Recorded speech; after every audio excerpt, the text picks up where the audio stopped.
What has a million letters in it? No, what starts with a P and ends with an E and has a million letters in it. I guessed Pee-wee. That's not right. Post office.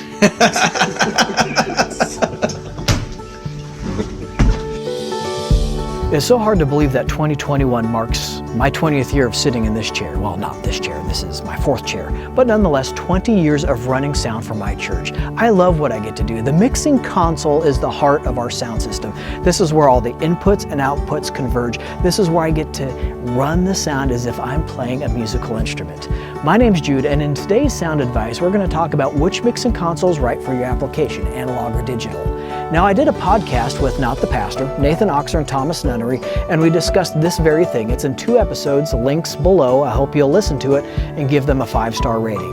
But, analog or digital, which mixing console is right for you? That's next on today's Sound Advice.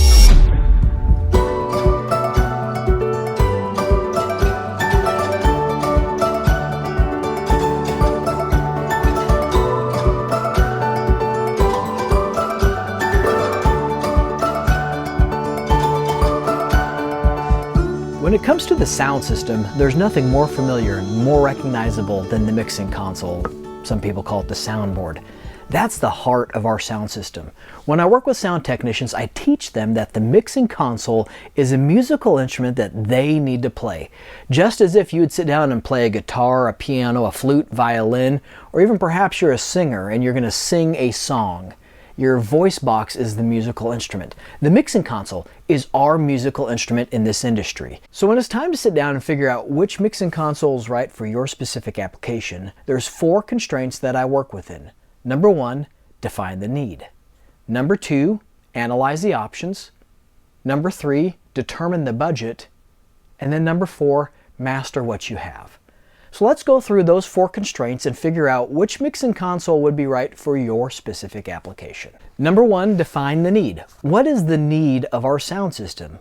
Well, we can boil it down into this simple statement. We're helping the people on the stage or platform communicate with the congregation or audience. That is it. There's a message on the platform, and there's a burden to get that message to the congregation. Whatever message that may be. It could be a concert, it could be a public address, it could be a church service, it could be a lecture. From the dawn of time, sound has been analog. It hasn't been till about 2005 that we started to see a push in the pro audio market on the digital side, where Yamaha came out with the first really big pro audio desk. But up until that point, sound has been analog. Our voice is analog, and our eardrums are analog. So the sound originates in an analog environment, and it ends in an analog environment. So it makes sense, the least amount of conversion possible would help us have a cleaner, purer sound. Now, digital's come a long ways. The latency is dropped to almost nothing. We can't even perceive the latency of microphones and mixing consoles, and it's hard to believe that processing equipment that I'm using is working at 96,000 samples or decisions a second. 96,000 decisions a second. That's staggering. I can barely handle 1 decision a minute. Who's going to be operating your sound system? Do you have a paid person that's your sound technician? Do you have a volunteer, a layman? Do you may not even have somebody operating your sound system? That's a big decision on what type of console you buy.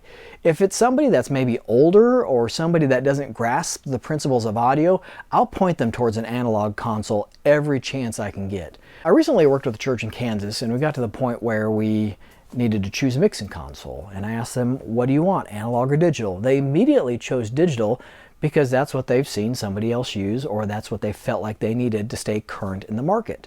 Well, I assured them that analog is still a current model in the market, and analog is about 3 times cheaper than digital.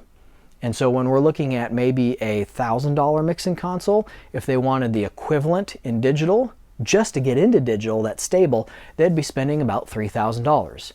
I also asked them what type of person is going to be running the sound. How many microphones are you going to be using? When they started answering these questions, they started to realize they don't need a digital console. The analog console is just fine. A lot of people say, hey, I need to get a new console. I want to go digital because our sound guy's just not getting it. And I think digital will help him rather than the old analog. And one of the things that I tell the music directors or pastors is, if you're not mastering the basics with what you have, you add another layer of processing, you add another layer of digital technology, you're not going to get that. I'm finding out that churches are creating more button pushers or IT professionals rather than musicians or sound technicians because they don't understand the complexities of digital. When you sit down at an analog console or an analog desk, it's very easy to find your way through the console. Top to bottom, left to right. That's the signal flow. Every button, every knob, every fader or potentiometer is a single use, a point-to-point or a one-to-one format. When you look at digital, you got to think about it in layers. Digital is not top to bottom, left to right. Digital is three-dimensional. It's not laid out in a linear format. It's more laid out in a blob, and you got to think about it dimensionally. And finally, is your mixing console really your biggest need?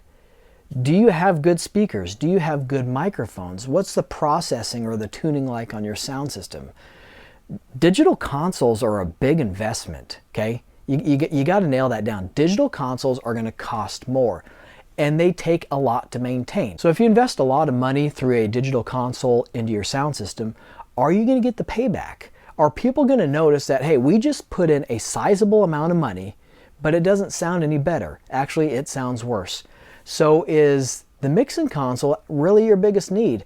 Maybe educating your sound technicians might be your biggest need. Maybe forcing them to master what they have already and then prove to you why they need to ask for a digital console. That might be something that you look at. Or maybe you need really good microphones before you need a mixing console. Behind an analog console, I've done thousands of church services and events across this country. I did our Oklahoma governor's inauguration with this mixing console. Today, I'm at the Oklahoma State Capitol doing the sound for the governor's inauguration. We're getting ready to untarp everything. We're covering about 3,500 people. Acoustic Faith is playing here. Just wanted to let you know on that. 3,500 people in attendance. They estimated that well over 200,000 people were either listening to it on the radio, online, or over the air. And all the sound originated from this analog mixing console behind me. Let's talk about analyzing the options. Wow, there are a lot of mixing consoles on the market. I love Allen & Heath. I've used them for 20 plus years.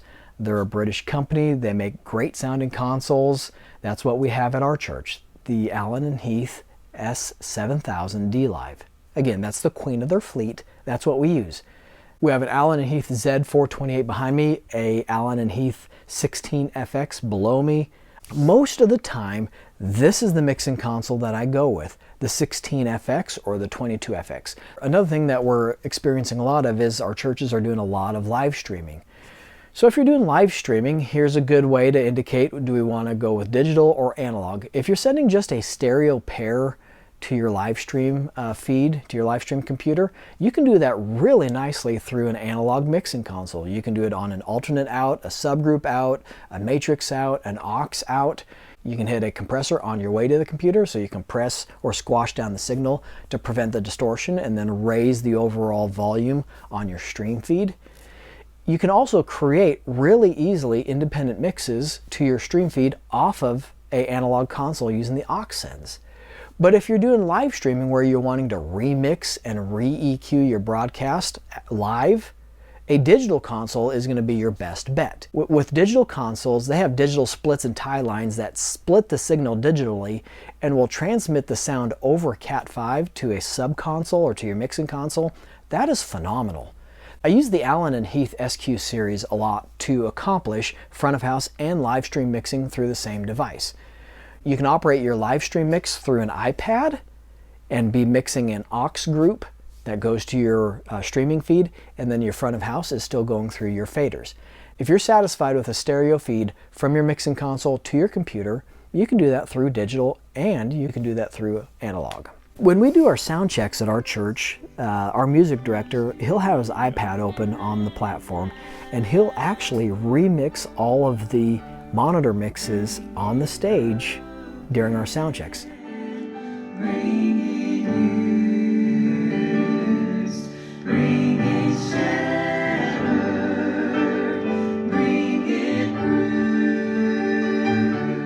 So now that just leaves me focused on the front of house. This mixing console behind me, this used to be our console at the church. We would have 6 or 7 different auxiliary mixes that I'd have to mix on top of our front of house mix every sound check. Now there are a few times where he turns stuff up too loud on the platform, but I'm able to watch what he's doing on my console. And so if I see something or I hear something that doesn't sound quite right, I can make those adjustments. That is really helpful if you have somebody that understands how to run sound. If you're thinking that, man, that would be so cool to use an iPad and go mix anywhere I want to in a room, if that's your mindset, you're right. That's phenomenal. Now with the mixing console, if you're using 1, 2, maybe 3 microphones, an iPad's not a bad option. You have a small mixing console the size of your iPad or your tablet. But let me remind you a few things. Your iPad is only as good as your Wi-Fi network. If your Wi-Fi network glitches, or if it gets loaded down with too much traffic, you've just put a bottleneck in your communication from your iPad to your mixing console. At our church, we have a dedicated Wi-Fi network for our audio and video team. Nobody else is on it except for our audio and video crew. When you're nervous and you're sweating, you go to touch the glass, your hands start to skip on the glass and you don't have these fluid movements. Vice versa, I do a lot of construction, so my hands are dry, and I hate lotion. I absolutely hate it. So there's times when I'm tapping on the screen like, come on dude, here. So there's times where the iPad has let me down on doing just a simple task. And if we go back to constraint number 1, which is define the need, if our need is communication and I'm trying to use an app to control our sound system and it's not letting me do it, I am now the weakest link in our sound system's chain of communication. And I can't even complete the basic requirements of person on the platform has a message with a burden to get to the person in the audience or the congregation. An iPad is a great tool, but it's something I don't use a lot of in a sound system because I want that physical connectivity, knowing that if I'm gonna touch a fader, if I'm gonna mute a channel, if I'm gonna change an EQ, I want it done instantly. I don't want lag time. I don't want the app to crash. I don't want there to be a heavy load of people on the Wi-Fi network competing for this space so I can do one simple task. Our D-Live is dead, the actual surface. Now the mix rack is going. So this is what Sunday at our church just looked like. I had to run the entire sound through this iPad and this laptop. Now the laptop interfaces with the D-Live completely, so anything I can do on the D-Live I can do on the laptop, but the app is very limited on what it can do. So between the computer, my phone, and the iPad, we ran our church service. And it wasn't one of those services like, yeah, we're gonna have one solo and that's it. No, there's a lot going on, and I'm so thankful to say that everything worked well. I was nervous as all get out, so I just wanted to show you what we just went through. So surface is dead. We got to work on that. This is the mix rack. So that's the actual mixing console for the D-Live, and that is what the Surface talks to. So the iPad and computer, they all connect to the mix rack along with the Surface. And I always knew that we could unplug the Surface and run the sound system with the mix rack, but I've never tried it. I'll show you the back of it. I've done other videos where I featured this, but this is where all the pre's are coming in, and these are all the line level sends. So that's the back of the mix rack. So that's the actual mixing console. There's a Mackie and a PreSonus console, digital console, that have just drove me batty because I go in and help churches and I'm sitting down at this Mackie or sitting down at this PreSonus and I just want to pull my hair out and say, I'm trying to do a simple thing and I can't do it. I get so frustrated that a simple task is made so difficult because of pages, layers, menus, and banks. Ease of use is offered by analog a lot more than it is offered by digital. Digital is based upon the same values and principles of analog sound, but it's processed and laid out completely different. And number 3, determine your budget. I don't know how many times I have to deal with this scenario. Hey Jude, we got $2,000. Which mixing console do you recommend? Well, do you want to do analog or digital? Well, we'd like to do digital. Okay, why do you want to do digital instead of analog? Well, XYZ. Okay, so they check the boxes. Okay, so with digital, what are you needing? What are you trying to accomplish? Okay, well, that sounds like you're going to need about $4,000 to $5,000 for your mixing console. Well, we only have $2,000. That's a conversation I hear a lot. And what I tell those churches or those individuals is, why don't you take that $2,000 and save it until you can afford what you need. There's a lot of churches that won't wait for what they need, so they get what they want in the moment, and then they're stuck with an inferior piece of equipment. Now, I encourage most sound system owners to budget 5 to 8, maybe 5 to 10% annually for their sound system maintenance. But when it comes to a mixing console, that's a big asset purchase. So I don't ever want anybody to take their maintenance budget and try to do an asset purchase of that size. So if you've determined that you need a digital console and you define the needs and you've analyzed the options and this console or this series of consoles fits the bill, wait, save, buy right the first time. Get what you need the first time. That may mean, you know, we're going to have to defer or we're going to limp along for another 6 months, but don't settle getting something inferior. Digital consoles are so complex. And as you've heard me say, you need to play the mixing console as if you're playing a musical instrument.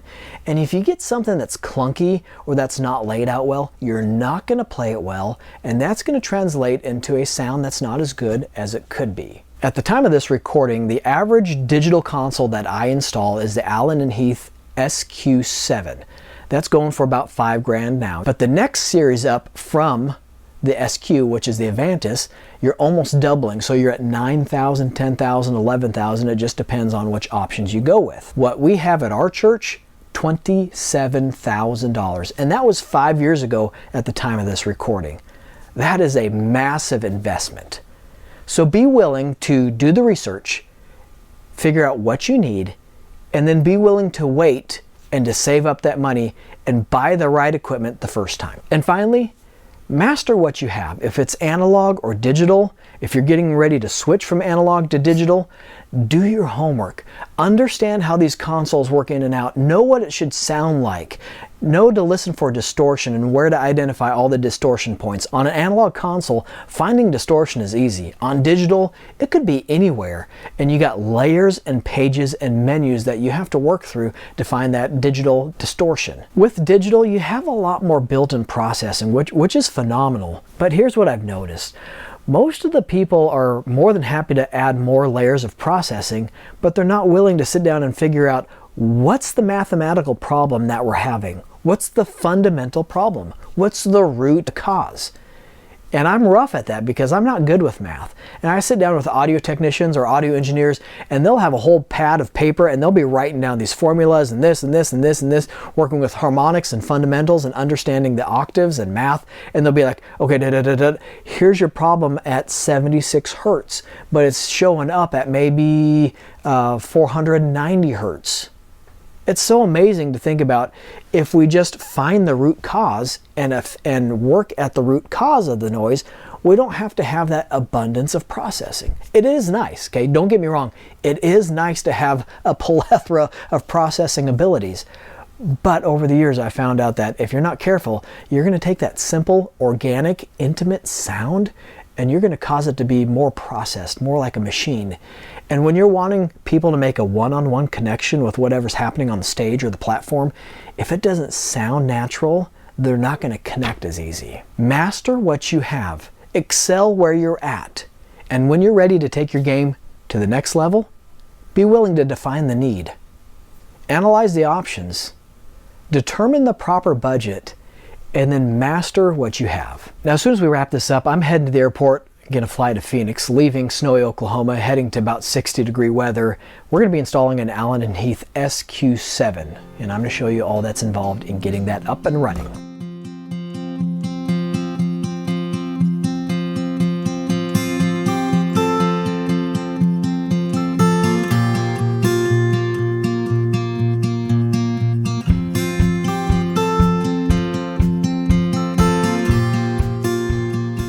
Brian, we're in, where are we at? Glendale, Arizona. We made it safely to Arizona. Here's the console. I absolutely despise this console, and I don't want to be hurting the Presonus brand, but this console right here is the hardest console for me to ever work around. I don't know what it is, but when trying to do simple operations, it takes a PhD, is that right? That's right. PhD degree to make this work. So today we're going to install this bad boy. This is the Allen & Heath SQ7 series. Oh, it's good. Let's get started. The post office has 1 million letters in it. So dumb. This was the one that I couldn't hardly get out. I was laughing. What did one snowman say to the other one? Do you smell carrots?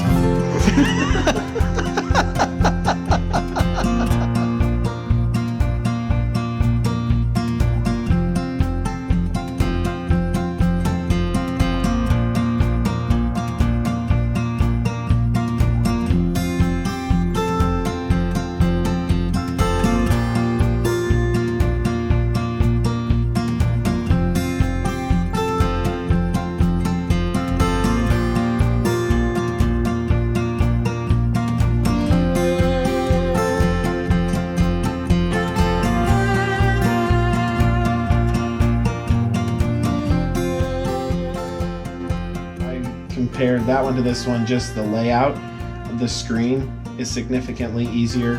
The layers to me are easier, where you can select your monitors and input in that way and then go back. Everything about it is just easier to use. Without that, it's not going to work right. I mean, if you don't have an understanding of this and you don't have an interface that's easy to use, you're never going to have good sound in the service. We kept our old board. We didn't want to spend the money on the new board at the time, but we redid everything. Wiring, amps, I mean, everything is brand new, speakers. And we kept that old board, but that old board was giving us problems continuously, and it made all the work and the money we spent on everything else kind of useless because the board wasn't working right. It's like the engine of the car. If it doesn't run, you can have the best looking car. It's useless. To me, this is actually easier than our old board just from the get-go.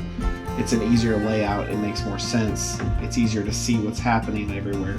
So I don't know that there'll be a huge learning curve as far as the basics of the board, but I feel like the more complex things that we hadn't done before is going to be where it takes time to learn.